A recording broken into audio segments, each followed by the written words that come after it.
Well, startups have, of course, been disrupting a lot more now than ever, and large companies like Accenture also are ensuring they know the pulse of the innovation that's happening and keep abreast with it. Thank you so much, ma'am, for taking out the time and joining us on ET Now.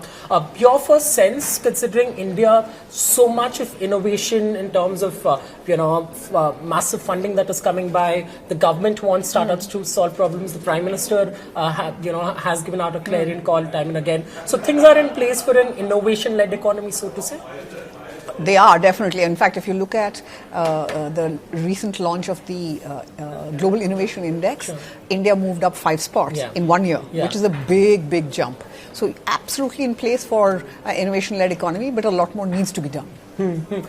What is that lot more that really has to be done to ensure that we do take this journey forward? There are, of course, bottlenecks, a lot of which the government is also trying to address in terms of a regulatory environment for startups, making it easier for them, and also for the government to imbibe innovation from the community. Couple of things. I mean, one would be just institutional building. I mean, you have to do a clear institution building. Second, infrastructure. Without infrastructure, you're not going to be able to deliver on the innovation that you develop. Third, making sure just on startups itself that it's an easy environment for them not just to operate in, but they can grow and scale and be plugged into, because the government would be the biggest vendor, right? So nurturing the startup ecosystem. The government has done a good job by changing a few of the regulatory frameworks, which were, but again, continuing that in a strategic fashion, changing the learning environment itself, for example, because that will then spur innovation. Otherwise, it will not. So those are just a couple of things that need to get done. All right. But also the role of technology, solving for India. We're seeing a lot of them solve for India-specific problems and then also for the globe. So there is the role that technology can also play in that aspect. Oh, so technology is going to be the big one. Technology is the one that's going to, is already disrupting. It is. Right?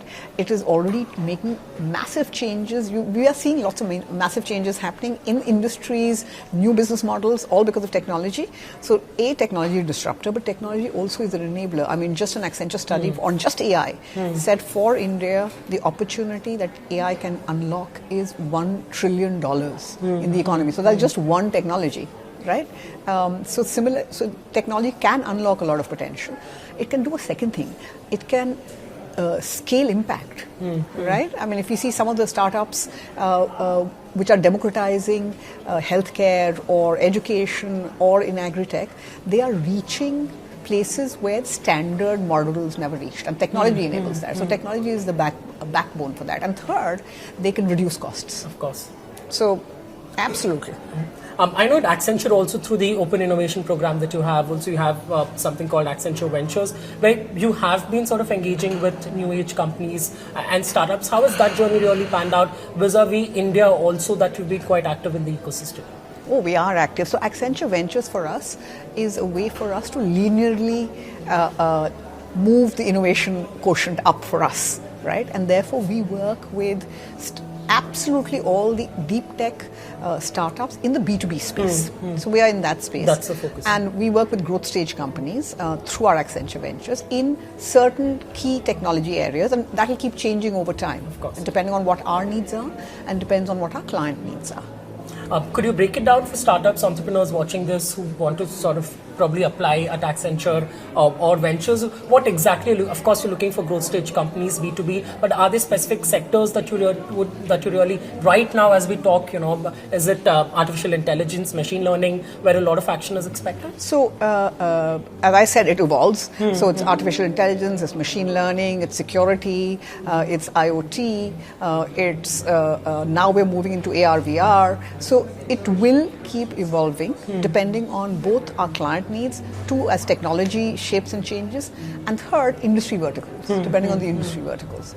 And we have a very robust system because Accenture Ventures in India is actually plugged into a very large ecosystem. It's a global ecosystem, right? Also. So one is global ecosystem, absolutely, and second is the local ecosystem, where they have created networks with academia, with accelerators, with industry bodies, with VC firms, and so therefore they curate the best of companies in India for our clients or for us in Accenture, for both. We do it for both. In fact, just a couple of weeks ago, we had AI challenge, applied intelligence challenge, focused only on applied intelligence, and they curated about, I think, 300 startups from India, only in India. And the final, where I was in the jury, we got the 15 top best, and then a few of them won awards in certain different spheres. But also, is the plan to sort of also ensure that you use the global network also significantly to sort of help Indian startups scale globally? Yes, it is. So we are a global company, right? We're location agnostic. We pick what's best where, right? And if we look at in India, if there are certain startups, we've already done it. We've already taken many startups globally to our clients globally, and they're already working with our clients, or they are part of our solution that we've taken to our clients globally. So there are enough and more from India that we've enabled access to our global clients. So it's about reaching out to Accenture, figuring out the best way. What is the best way to really ensure that is it the website, the Open Innovation Platform, the Accenture Ventures, for them to apply and get in touch and see if they really make the cut? Yeah, they need to talk to Accenture Ventures, but also any of the enabling ecosystem partners who will then feed into us. Works well. Last couple of questions. What has Accenture been doing? Of course, to ensure that you don't miss the bus of disruption. There's so much of exciting stuff that's happening. New age companies that, as you spoke about, disrupted business models entirely, sector after sector. We are sort of hearing it. What is Accenture really doing to ensure that the pulse is there and you're sort of on it? Okay, so we are paranoid about it because we want to stay ahead of the curve. Always, and what we say that you have to look around the corners and see what's coming. So the first thing we've done is actually we set up an innovation framework, which is really in a way making it pragmatic and practical. And the first leg of that is R&D.